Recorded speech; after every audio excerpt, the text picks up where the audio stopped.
Guess who's back? Back again. Shady's back.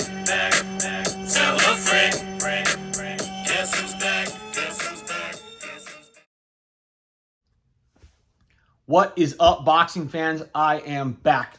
Greg Rowe, Rowe Show Boxing. Those of you out there, might know me from the past, and some of the things that I've done, the websites that I've covered boxing for, the channel that I used to run. I used to have two channels, Death Row Combat, that focused on, boxing and MMA, and also Rowe Show Boxing. For whatever reason, I got monetized by YouTube, and my channel was taken down. I got these strikes, and I don't know why. They never told me what they were. So all those videos that I did, the hundreds of videos, the tens of thousands of views on these channels, on these videos that I did, were all taken down. So I had to start from scratch. That that kind of sucks. I've been on a hiatus for a while. Doesn't mean I haven't been watching boxing or talking about boxing, but I haven't really been doing anything as far as making videos or writing or anything like that. But I'm happy to be back. I'm happy to be back in the game, back in making videos, having discussions, breaking things down. For those of you that may be new to the channel or new to me specifically, I just want to give you kind of a quick rundown of my background with boxing. It started 20 years ago, covering boxing for Ringside Report, then Boxing Talk, Max Boxing, Fight Hype. I co-hosted Fight Hype Radio for a time period with Ben Thompson and Michelle Rosado.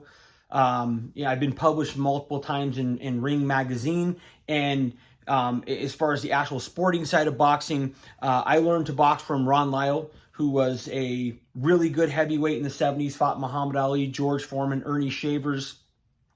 Learned to box from him in his gym, in sparring, amateur fights, all that kind of thing. Had him right there, in my corner, talking to me and teaching me in the gym every day at the Cox Lyle Red Shield Gym in Denver, Colorado.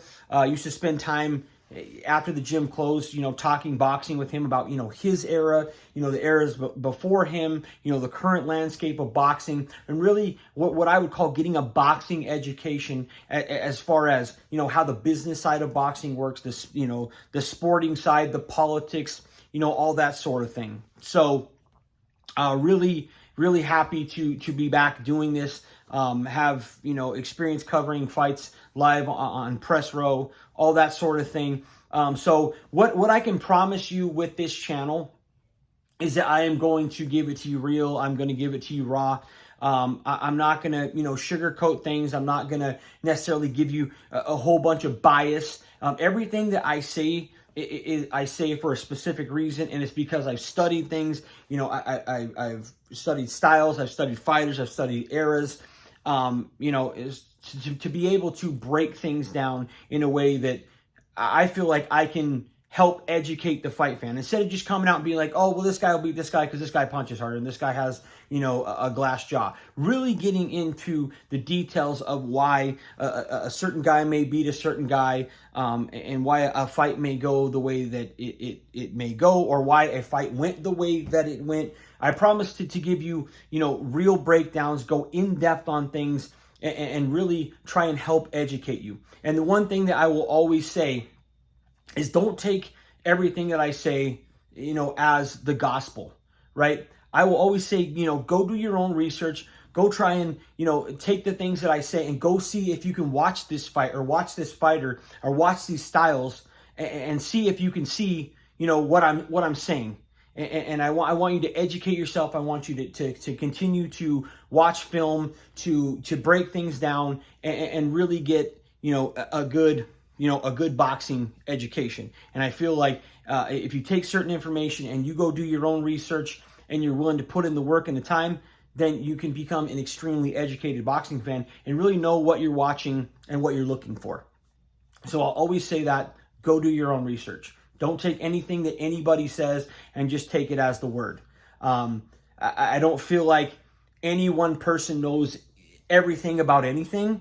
I think we're all evolving as people, and that's boxing included, right? Your IQ, your education in boxing should always continually be growing. You should always be learning. You should always be trying to learn, because as soon as we think we know everything and we stop trying to learn, we're dead, right? We've capped off, how smart or how intelligent we can be on any one subject. So, I'm going to start doing these videos. I have a couple Tyson videos that I'm going to do here right off the bat, just because I'm helping a buddy who started a Facebook boxing group called All Time Greats.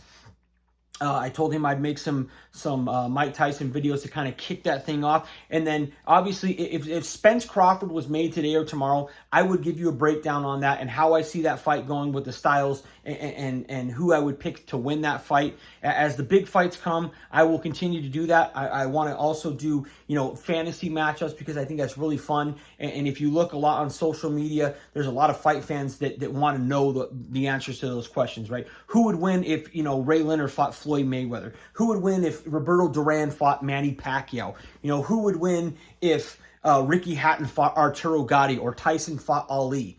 And I want to be able to break those things down. And as I said, I promise to break those fights down in a way that I'm not just saying something that is just dumb. Because that's what bothers me, is when people just go with some kind of consensus because they want to sound smart, but they just regurgitate things that you can clearly see on film that isn't right, just for the sake of trying to be smart. So I will do my best to break these fights down and give you who I think would win based upon information that's out there, studying fight film, giving you examples of things you can go look at and you can research to see exactly what I'm talking about as to why I would sway one way or the other in some of these fights. I feel like that's fun. I want to start a series called From the Vault, where I pick a famous fighter and then go through like what their top 5 fights in their career were. What are the top 5 fights that I wish I could have seen them make or fight in their career, whether it be against current guys or guys of the past. I think that's something that would be kind of fun. So the fantasy matchup series is going to be called What If, right? What if Ray Leonard fought Floyd Mayweather? How would that fight go? From the Vault series, again, picking a famous fighter and kind of going through their career and what fights I wish I could have seen them make. And then obviously breaking down current things, current fights, and how I see those type of fights going. So if that's something that interests you, something that piques your interest and is something you could get into, subscribe to the channel and I will start pumping these videos out. One thing I will also promise you that not a lot of YouTube boxing channels do is, if there's something you want to see, there's a matchup you want to see, there's something you want to get an opinion on, or anything like that, leave it in the comment section of a video and I'll get to it. I'll make that specific video for you, right? If you want to see Marvin Hagler versus Gennady Golovkin at middleweight, leave it in the comment section below and I'll break it down for you. I really want this to be an interactive channel where I interact with people and we can have good boxing conversations. Obviously, if you just come on the channel and you don't know what you're talking about and you're dropping a bunch of nonsense and it's just annoying, then obviously I won't respond. I'm looking to have intelligent boxing conversations with intelligent fight fans. So if that's you, subscribe to the channel. I'll start pumping these videos out, so be on the lookout. And until next one, I'm out of here.